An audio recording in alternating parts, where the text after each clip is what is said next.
Me llamo Lauren Beckett, y el día en que mi hermana pequeña debía caminar hacia el altar ante más de 300 invitados en el hotel más exclusivo de Seattle, yo estaba sentada con las piernas cruzadas sobre una tarima de bambú en pleno corazón del bosque nuboso de Monteverde, contemplando cómo el sol emergía tras un velo de niebla. Mi móvil estaba apagado. A propósito, unos días antes, mi familia había tomado una decisión tajante. Me desinvitaron oficialmente a la boda de Isabel. No fue una degradación simbólica de dama de honor a simple invitada, ni siquiera un sutil distanciamiento. Me apartaron por completo, sin espacio, sin voz. Así que en lugar de fingir una sonrisa envuelta en gasa color pastel al lado de una hermana que me había acusado de asfixiar su felicidad, tomé un vuelo a Costa Rica con solo una maleta de mano, el corazón blindado y una promesa. Esta vez elegiría priorizarme a mí misma.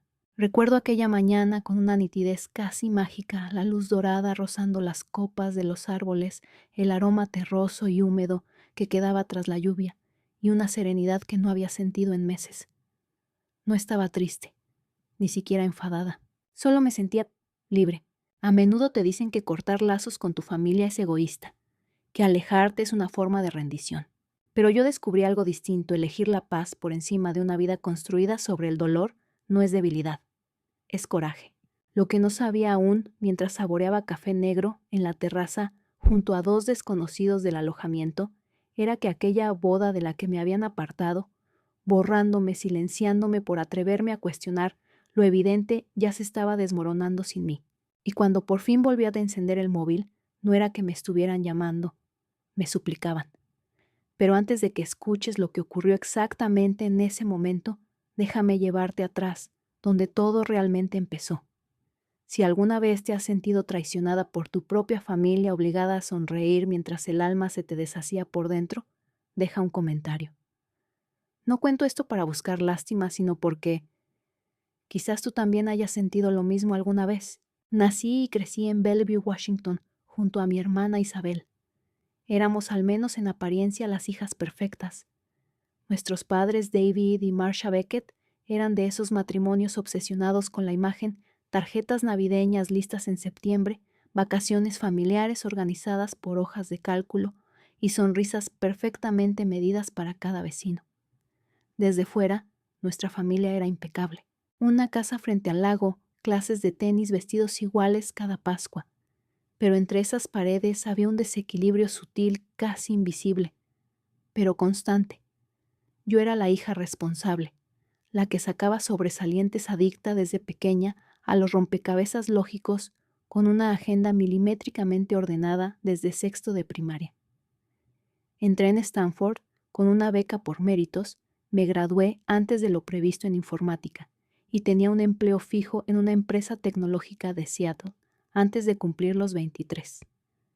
En menos de 5 años, liquidé mis préstamos estudiantiles, compré mi propio piso, no olvidé ni un cumpleaños. Nunca levanté la voz, nunca causé problemas. Isabel era otra historia. Brillaba así, pero como una bengala hermosa, caótica, imposible de ignorar, adictiva, como una promesa sin cumplir. Siempre llegaba tarde, siempre sin dinero, siempre bordeando un nuevo desastre. Y sin embargo, nuestros padres la idolatraban. Cuando abandonó la escuela de arte en tercero, dijeron que estaba explorando su camino. Cuando pedía dinero y olvidaba devolverlo, lo excusaban con una sonrisa. Fue una confusión, o eso decía todo el mundo. Cuando la despidieron de 2 trabajos seguidos en tiendas, mi padre culpó a la mala gestión de los jefes. Yo, en cambio, empecé a notar los detalles, los pequeños desequilibrios que al principio parecían insignificantes. Si ella llegaba tarde, la recibían con abrazos. Si era yo quien no cumplía el horario, se me prohibía salir durante semanas. Si me atrevía a expresar mi enfado, era demasiado crítica. Si tenía un ataque de nervios, la llamaban sensible, valiente. Yo en silencio seguía estando ahí. Siempre. Fui quien pagó varias multas de aparcamiento a nombre de Isabel, quien revisó cada versión de su currículum, quien contestó sus llamadas ahogadas en lágrimas a las 3 de la madrugada tras cada ruptura. Y siempre había otra ruptura. La dinámica estaba tan arraigada que ni siquiera me cuestionaba si era justa, hasta que llegó el compromiso. Isabel conoció a Bradley Moore en una de esas recepciones del sector tecnológico a la que solo fue porque yo le insistí. 8 años mayor. Bradley se movía en el mundo del capital privado como si fuera su casa. Exudaba dinero y carisma. Cuando le pidió matrimonio tras apenas 5 meses con un anillo que parecía un bloque de hielo incrustado en oro, mi familia lo celebró como si hubiésemos ganado la lotería. Mis padres estaban eufóricos. Bradley tenía contactos. Invitaba a políticos a su casa, organizaba cenas benéficas, donaba a museos. «Es todo lo que siempre soñamos para vosotras», dijo mi madre una noche durante la cena. No me quedó claro quiénes eran vosotras. Al principio intenté apoyar el compromiso, de verdad, aunque había algo en él que me ponía los pelos de punta. Bradley pedía la comida por Isabel sin consultarla. Revisaba sus mensajes mientras desayunaban y soltaba comentarios como cuchillas disfrazadas de broma. «No comas eso. Quieres seguir entrando en ese vestido, ¿no?» Una vez solo una me atreví a mencionarlo, con cautela en privado. ¿Estás segura de que esto es amor?», le pregunté, porque a mí sinceramente me parecía más bien control. Ella se heló por completo. «Lo que pasa es que no soportas que alguien por fin me vea como un trofeo», espetó. «Tal vez no todo necesita ser analizado como si fuera un algoritmo.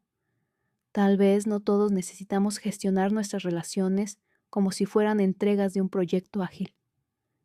Aquello me dolió, pero no tanto como lo que vino después. Las invitaciones ya estaban en imprenta, la floristería contratada, y una mañana de domingo, durante un brunch familiar, Isabel se levantó con teatralidad, me alargó una cajita de terciopelo, y al abrirla encontré una pulsera que decía «Hermana amiga, dama de honor». Por un instante fugaz, quise creer que aquello era un puente de regreso, una tregua. Me equivoqué, porque en cuestión de semanas mi papel comenzó a desdibujarse. Tomaban decisiones sin consultarme. Se organizaban citas que se les olvidaba mencionarme. La madre de Bradley contrató a una organizadora profesional que sin miramientos fue borrando cada una de mis ideas como si fueran garabatos en una pizarra. Y aún así yo aguanté. Seguía ahí, hasta que llegó el día en que Isabel, en un restaurante brillante y pretencioso, sentada junto a una mujer que apenas conocía, me dijo que ya no hacía falta, que no era la dama de honor, que quizás lo mejor era que no asistiera. El lugar era todo cristal y mármol con vistas majestuosas a la bahía de Elliot. Yo creía que nos reuniríamos para desayunar, para reconectar quizás, aclarar el aire tras semanas de silencios y mensajes sin respuesta. Pero al llegar, Isabel ya estaba sentada, junto a Bethany Kramer. Bethany era una antigua compañera suya de los tiempos de escaparatismo, siempre envuelta en un caos cuidadosamente calculado y brillando de brillo labial. Nunca fuimos amigas, pero tampoco imaginé que sería quien me sustituyera. En cuanto me senté y vi la sonrisa ensayada de Bethany y cómo los dedos de Isabel temblaban ligeramente alrededor de su mimosa, supe que algo estaba a punto de romperse. «Lauren», comenzó Isabel con una voz suave y medida como ensayada 1000 veces. «Quería hablar contigo sobre la boda». Le dediqué una sonrisa tranquila. «Claro. ¿Todo va bien?». Removió su bebida con una pajita dorada, evitando deliberadamente mi mirada. «Bueno», suspiró. «Últimamente la planificación se ha vuelto algo más complicada. Entre la familia de Bradley, el lugar de celebración y las expectativas». Bethany, sentada a su lado, asintió de forma casi imperceptible, como si le diera permiso para continuar. Isabel inspiró hondo. «He estado dándole muchas vueltas. Ser la dama de honor podría ser demasiada carga para ti, con tu trabajo y todo eso». Parpadeé sin comprender del todo. «He reorganizado reuniones, trabajado fines de semana, Isabel. He hecho espacio. He hecho un esfuerzo real». Ella vaciló como si esas palabras le resbalaran. «Bethany y yo hemos reconectado mucho últimamente. Ella entiende muy bien la idea, la estética, la visión. Así que le he pedido que sea ella quien asuma el papel de dama de honor». Las palabras me golpearon como un cubo de agua helada directamente al pecho. «¿Me estás reemplazando?», musité, casi sin voz. Isabel se inclinó hacia mí de inmediato. No es un reemplazo, dijo con rapidez. Es más bien una reestructuración de funciones. Tú, por supuesto, seguirás estando en la boda. Entonces la miré, pero no de forma superficial. La miré de verdad. No estaba nerviosa. Ni siquiera parecía sentir remordimiento. Tenía esa expresión serena de quien ya ha tomado una decisión hace tiempo. Casi parecía aliviada. Hay algo más, añadió tras una pausa cargada de tensión. Esta vez sí me sostuvo la mirada. Bradley siente, y sinceramente yo también, que tu energía en todo esto no ha sido precisamente positiva. Has cuestionado demasiadas cosas últimamente. Todo lo ves negativo, negativo. Me reí. Apenas un suspiro cargado de amargura. Te dije que estaba preocupada, por la forma en que te habla, por lo rápido que está yendo todo. Eso no es negatividad, Isabel. Eso es preocupación. Su tono se endureció como el filo de un cuchillo. Nunca has apoyado esto. No te cae bien, Bradley. Lo has dejado claro desde el principio. Yo solo he querido que seas feliz. Contesté manteniendo la calma. No cortó ella tajante. Quieres que sea feliz a tu manera, no como yo lo deseo. El resto del almuerzo se convirtió en un zumbido lejano. No recuerdo qué pedí, ni una palabra de lo que dijo Bethany. Estoy segura de que intentó llenar los silencios con banalidades. Al volver a casa llamé a nuestros padres. Esperaba escándalo, incredulidad, un mínimo de indignación, pero lo que recibí fue algo distinto. Cariño, dijo mamá con una voz tan dulcemente contenida que dolía. Sé que esto duele, pero es su gran día. Quizás solo quiere evitar tensiones. Papá intervino como si leyera un guión preparado. Si la presionamos demasiado, podría cancelar todo. Los Moore han invertido mucho. Ya sabes cómo están las cosas. Sentí que algo se quebraba en mi garganta. Así que eso era todo. Me tocaba tragar y callar. Hubo una pausa, larga, incómoda. Y entonces mamá dijo intenta ponerte en su lugar. Esa noche me quedé tumbada mirando al techo de mi piso en completo silencio. Yo que siempre había hecho lo correcto. Siempre. Jamás olvidé un cumpleaños. Nunca fallé en estar presente cuando se me necesitaba. Y aún así, cuando realmente importaba, cuando era crucial, yo era prescindible. Aún así me convencí de que iría a la boda, que aguantaría, que sonreiría por fuera aunque por dentro estuviera rota. Hasta que 2 semanas antes del enlace llegó el mensaje. 7:42 de la mañana. Un simple ping. Isabel. Después de hablar con Bradley y sus padres, creemos que lo mejor es que no vengas a la boda. La tensión entre nosotras es demasiada. Solo queremos que ese día sea perfecto. Espero que lo entiendas. Te quiero. Me quedé sentada al borde de la cama, casi 1 hora, mirando la pantalla sin parpadear. No invitada, por mensaje de texto. Fue en ese instante cuando algo dentro de mí dejó de intentar justificarse. No por rencor, sino porque por fin lo comprendí. No iban a protegerme, así que me tocaba hacerlo yo. A la mañana siguiente de aquel mensaje, me senté en la mesa de la cocina, aún en pijama. El café que había servido seguía intacto y a frío. Mi mente no giraba, no lloraba, no suplicaba. Estaba en calma, vacía. Mi móvil vibró con otro mensaje de mi madre. Seguro que todo esto pasará pronto. Dale tiempo a tu hermana, ya sabes cómo se pone de intensa. Apagué el teléfono sin contestar. Luego abrí el portátil.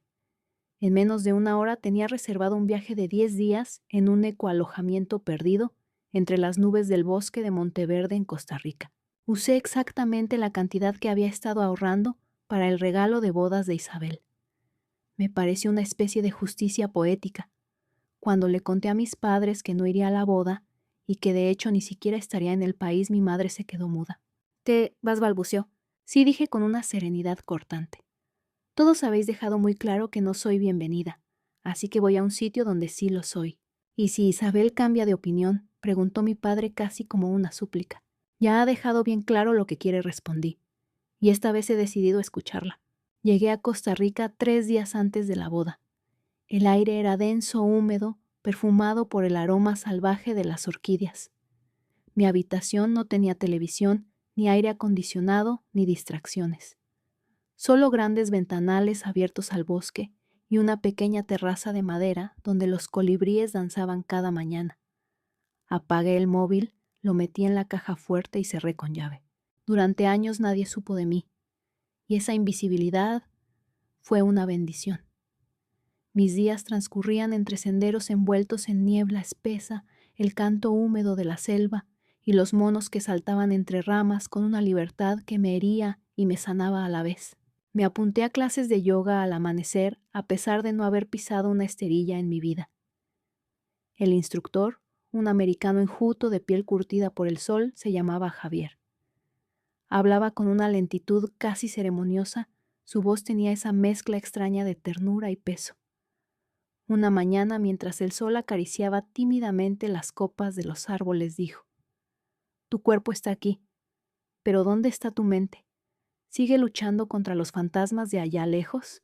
Esa frase me atravesó más que cualquier estiramiento, porque sí, estaba allí presente, pero una parte de mí seguía sentada en aquella mesa del banquete, en aquella boda hipócrita, intentando conquistar la aprobación de una familia que solo me veía cuando les servía de algo. Esa misma tarde conocí a 2 viajeras, Nina, bióloga, Marina de Santa Cruz, y Brooke, profesora de literatura de Vermont. Charlamos sin esfuerzo durante la comida, y cuando me invitaron a una excursión por las copas de los árboles, acepté sin pensarlo. Me sorprendí a mí misma. Era la primera decisión impulsiva que tomaba en años. Suspendida a más de 100 metros sobre el suelo, deslizándome sobre la selva, no grité por miedo, sino por liberación. Todo el peso que había estado cargando desde hacía meses salió de mí en un alarido feroz, una exhalación salvaje que me devolvió algo que creía perdido espacio para respirar. Esa noche, después de cenar, me uní a la meditación de Javier sobre una plataforma de madera que flotaba sobre el valle. Perdonar, dijo con voz grave, no es olvidar. Ni siquiera tiene que ver con los demás. Es soltar el peso que te impide alzarte. Y entonces, entre el silencio de la selva y la luz dorada que se desvanecía, lo comprendí. No odiaba a mi hermana, ni siquiera odiaba a mis padres, pero había terminado de actuar para quienes solo sabían quererme cuando era cómoda. Se acabó a hacer de alfombra. Cada mañana desde entonces escribí en mi cuaderno en el balcón. Apuntaba recuerdos, pensamientos que había enterrado durante años, frases que jamás me atreví a pronunciar en aquella comida maldita. Y al hacerlo, sentí por fin que no necesitaba que me escucharan. Solo necesitaba escucharme yo. El día de la boda tracé un plan milimétrico. Amanecí con una sesión de yoga frente al mar, seguida de un taller de cocina local a mediodía, y por la tarde una caminata guiada por el bosque con Mateo, un hombre sereno que hablaba como si cada historia fuera un secreto confiado por la tierra. Al caer la noche, mientras las luciérnagas surcaban la orilla del río y en la lejanía un trueno murmuraba promesas de lluvia, me senté a solas con una taza de té caliente y susurré al viento: «Espero que esté bien, pero no me arrepiento de no haber ido». Y lo sentía de verdad. Por primera vez no había intentado salvar a nadie. Me había salvado a mí misma. 3 días después rompí la promesa que me hice. Encendí el móvil. El zumbido fue inmediato, incesante. 28 llamadas perdidas. Decenas de mensajes. 3 notas de voz de mamá, 2 de papá. Hasta Chloe, mi mejor amiga en Seattle, había escrito: «Llámame. Lo de la boda ha sido un desastre. Todo el mundo te busca». Me quedé paralizada mirando la pantalla. Un mensaje de papá: «Isabel ha cancelado la boda. Tenemos que hablar». Y otro de mamá: «Bradley ha mentido. Es grave. Ella te necesita». Me temblaban los dedos al dejar el teléfono sobre la mesa. Reconstruí la catástrofe pieza a pieza, escuchando los audios una y otra vez. Todo estalló en la cena de ensayo. El padrino, visiblemente borracho, soltó una broma sobre el derrumbe de las criptomonedas que sufrió Bradley años atrás. Isabel, desconcertada, empezó a hacer preguntas. Bradley esquivó. Ella insistió. Él estalló. Aquella misma noche Isabel encontró un mensaje sospechoso en su móvil. Era de alguien llamado señor Sterling. Hablaban de activos colapsando y algo denominado Fondo Obsidiana. La verdad se deshilachó como una vieja cortina rasgada. Bradley no era ningún prodigio financiero, estaba hundido hasta el cuello en deudas, demandas, llamadas de margen, todo sostenido por humo y apariencias. Cuando Isabel le pidió explicaciones, él giró el foco hacia ella. La culpó sin pestañear, la llamó superficial y escupió. «Tú sabías perfectamente en lo que te metías». Ella salió huyendo, pero él no la dejó ir. Fue tras ella hasta casa de nuestros padres, encendido de rabia, amenazando con demandar por los gastos de la boda. Mi padre protector hasta la médula le plantó cara. Le dijo que saliera de la propiedad o llamaría a la policía. A la mañana siguiente, Isabel anuló el compromiso sin una lágrima más. Evelyn Moore, la madre de Bradley, intentó manipular la narrativa. Lo llamó un aplazamiento. Sugirió que Isabel estaba demasiado sensible para el matrimonio. Pero ya era tarde. La grieta se había abierto y el rumor circulaba como pólvora. Y en su antigua habitación abrazada a un cojín empapado, Isabel repetía una y otra vez: Lauren me lo advirtió y yo la rechacé. Aquella noche, bajo un cielo costarricense cargado de relámpagos lejanos, me senté en el balcón con el alma abierta.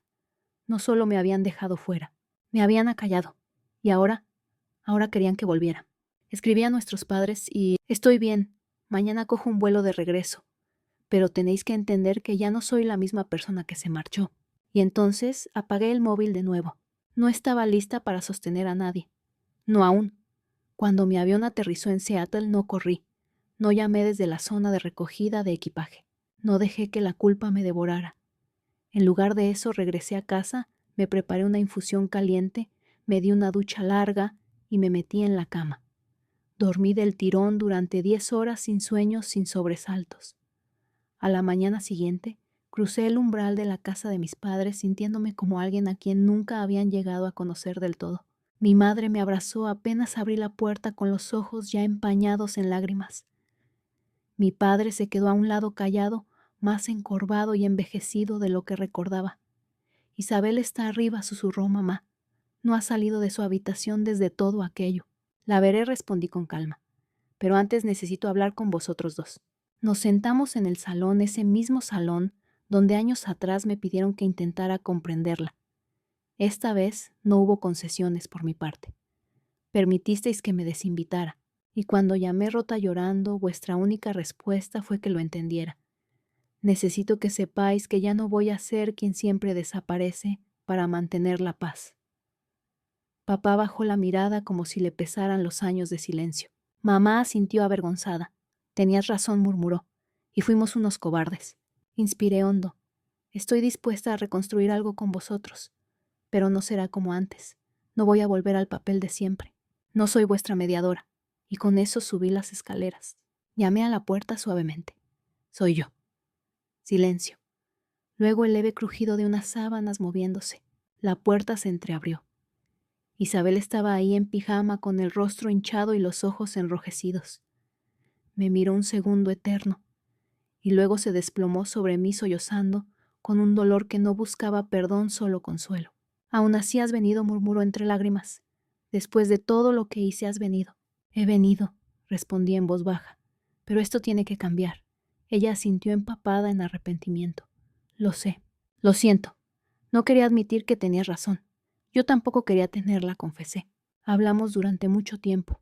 De Bradley, de nuestra infancia, de todas las heridas enterradas bajo años de silencios y pactos rotos. Sobre aquel rencor silencioso, ninguna de las dos supo nombrarlo entonces. Pero cuando me levanté para marcharme, ella apretó mi mano con una ternura inesperada y murmuró: ¿crees que podríamos empezar de nuevo? Como hermanas, no como papeles que fingimos, respondí con una media sonrisa. Me encantaría. Y por primera vez en mucho tiempo, sentí que era una posibilidad real. 6 meses después, mi piso estaba lleno de risas suaves, luces tenues y el aroma envolvente del pavo al romero. Era la primera vez que organizaba acción de gracias. Isabel llegó temprano con un postre casero entre las manos. Sin dramas, dijo tendiéndome la tarta con una sonrisa sincera. Solo gratitud. Nuestros padres llegaron después. No hubo discursos rimbombantes, solo manos dispuestas, conversaciones tranquilas y una presencia que por fin parecía auténtica. Todos habíamos empezado terapia familiar, paso a paso, con torpeza, con honestidad. Las cosas no eran perfectas, pero sí verdaderas. Después de cenar, mientras fregábamos los platos juntas, Isabel se volvió hacia mí. Gracias, susurró, por no rendirte con nosotros, pero tampoco contigo. Observé la mesa que yo misma había dispuesto, los límites que tracé, la calma que elegí, y comprendí. El cambio más profundo no se había dado en ellos, estaba en mí, y esta vez no me estaba borrando para sostener a la familia. Me quedaba. con los pies firmes, presente, en mis propios términos.